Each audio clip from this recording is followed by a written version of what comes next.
Novel नफ़रत है तुमसे बहुत ही रोमांटिक और इमोशनल होने जा रहा है। नाज़रीन अपने कमेंट्स और लाइक का इजहार ज़रूर कीजिए ताकि हमारी हौसला अफजाई हो सके। जी तो नाज़रीन चलते हैं आज की सेकंड पार्ट की तरफ। ये तो तुमने सारा मसला ही हल कर दिया अली, मैं आज ही परी से बात करूँगा।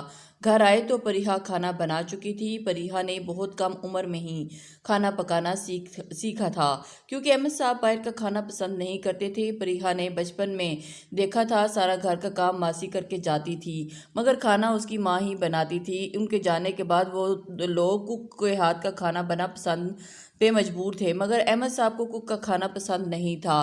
स्कूल ख़त्म होते ही प्रिया किचन की तरफ पूरा संभाल लिया था, अहमद साहब के लाख मना करने के बावजूद। खाना खाने के बाद प्रिया चाय के 2 कप लिए अहमद साहब के कमरे में गई। चाय के सीप लेते हुए अहमद साहब ने बात का आगाज़ किया। परी बेटा, मेरे पास जो बास है वो अली वो चाहते हैं कि तुम उनके घर उनकी मम्मा की नर्स के तौर पर उनके घर वालों को अच्छे तरीके से जानता हूँ, बहुत अच्छे लोग हैं। बस माँ अली और उसकी वाइफ और उसका 3 साल का बेटा है। अली की मदर की तबीयत ठीक नहीं रहती तो वो आप उनको ख्याल रखो। अपने बाबा की बात सुनकर परिहा खुशी से चहकी। तो एक तो उसके बाबा ने उसकी जॉब की इजाज़त दे दी, दूसरा वो घर में अकेली रह रहकर तंग आ गई थी, और तीसरी सबसे अहम बात कि उस घर में एक छोटा बच्चा था और प्रिया को बच्चों से बहुत लगाव था। ठीक है बाबा, मुझे कोई एतराज़ नहीं, कब जाना है मैं अभी अली से बात करता हूँ, कल ही तुम्हें ऑफिस जाते हुए ड्रॉप कर दूंगा और आते हुए साथ ले आऊँगा। अहमद साहब ये बोल के अली को कॉल करने लगे और प्रिया अपनी जॉब के मुतालिक सोचने लगी। नए लोग, नई जगह, वो कैसे करेगी सब कुछ। सिकंदर हाउस में आज उसका पहला दिन था। उसके बाबा उसे घर के बाहर ही ड्रॉप करके चले गए थे। अली उसे लिए घर में दाखिल हुआ। अली को वो पिछले बहुत सालों से जानती थी अपने बाबा की वजह से, और उसे छोटी बहनों जैसा ही मान देता था।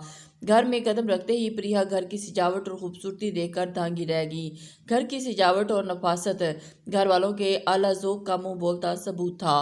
वो भी एक अच्छे घर से ताल्लुक़ रखती थी, मगर सिकंदर हाउस जैसा खूबसूरत घर उसने आज तक नहीं देखा था। अली भाई, आपका घर बहुत खूबसूरत है। प्रिया तारीफ किए बगैर न रह सकी। ये सब मेरी मॉम ने डिज़ाइन किया और अपने वक्त की बेहतरीन इंटीरियर डिज़ाइनर रही हैं। देखना, तुम उनके साथ रहकर बहुत कुछ सीखोगी उनसे।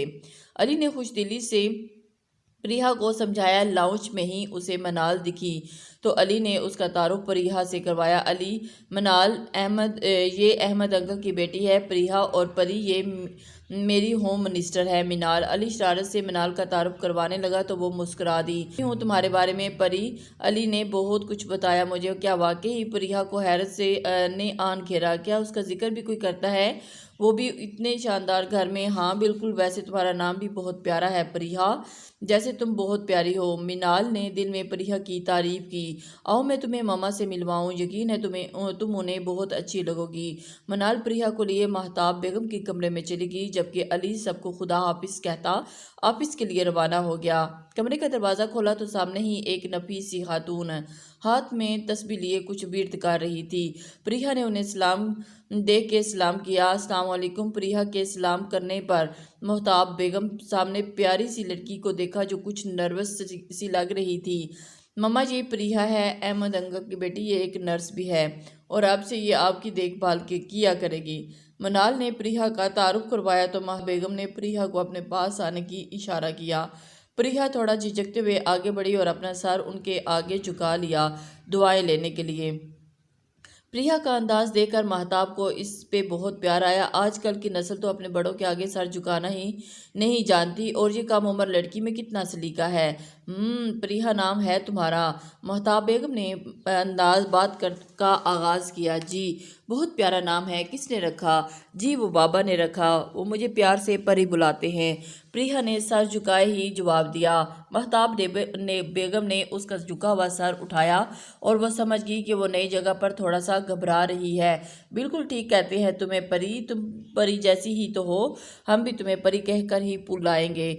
महताब बेगम ने प्रिया से इतने प्यार से बात की तो उसका डर थोड़ा कम हुआ। आपको पता है अली भाई भी मुझे परी ही कहकर बुलाते हैं। प्रिया चह कर बोली तो मनाल और महताब बेगम उसकी मासूमियत को देखकर हंस दिए। परी यानी फैरी? ममा, हमारे घर में फैरी आई है क्या?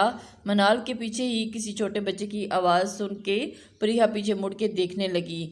3 साल का नाइल मनाल के पीछे छुपकर प्रिया को देख रहा था। नाइल ये दादो की नर्स है और इनका नाम परी है।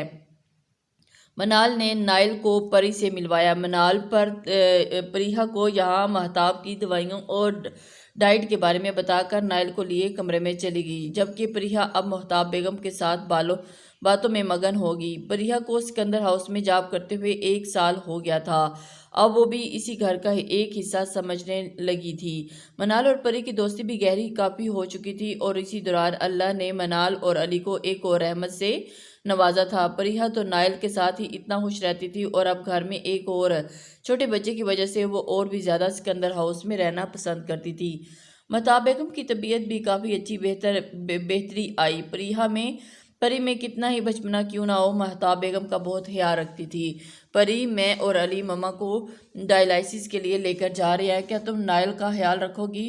फिर इसके बाद हमें माहम को भी डॉक्टर को दिखाना है, इसे भी कल रात से बुखार है। माहम अली और मनाल की बेटी थी।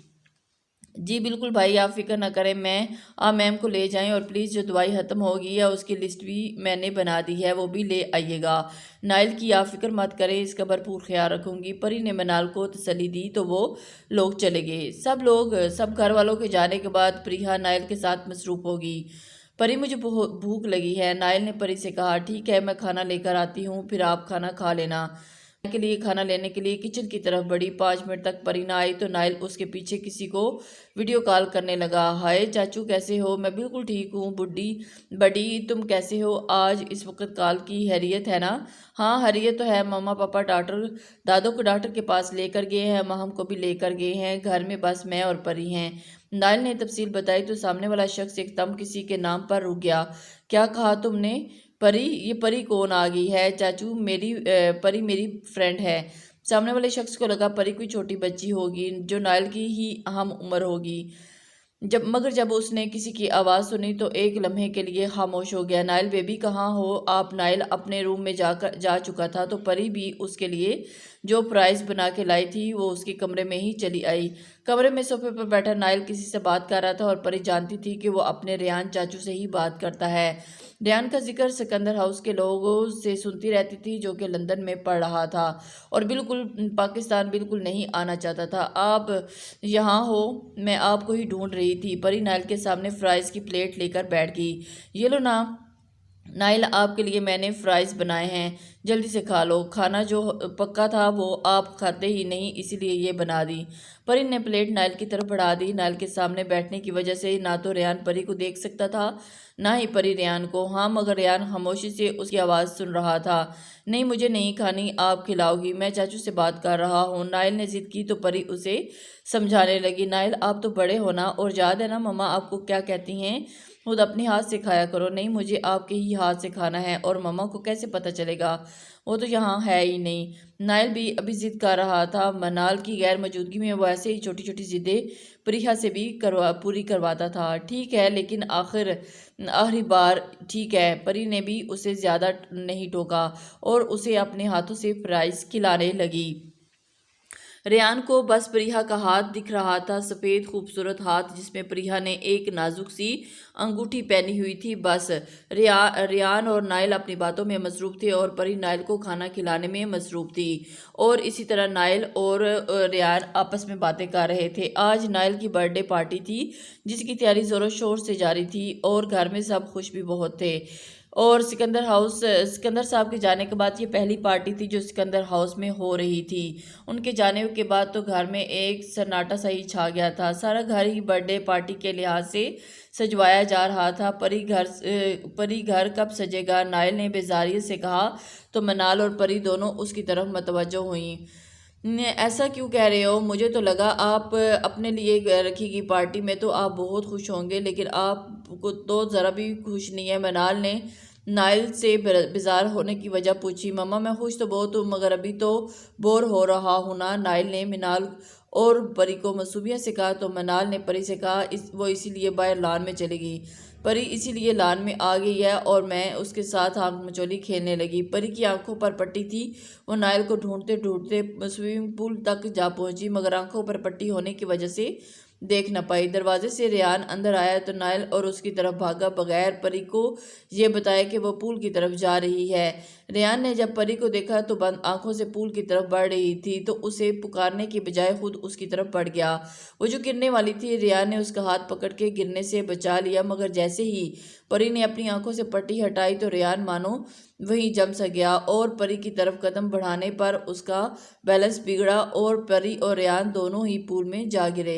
नाइल ने दोनों को गिरता देखकर जोर से कहका लगा दिया। पागल होगी वो परी रेयान पर गुस्सा कर रही थी और तो वो जैसे कुछ बोल ही नहीं पा रहा था।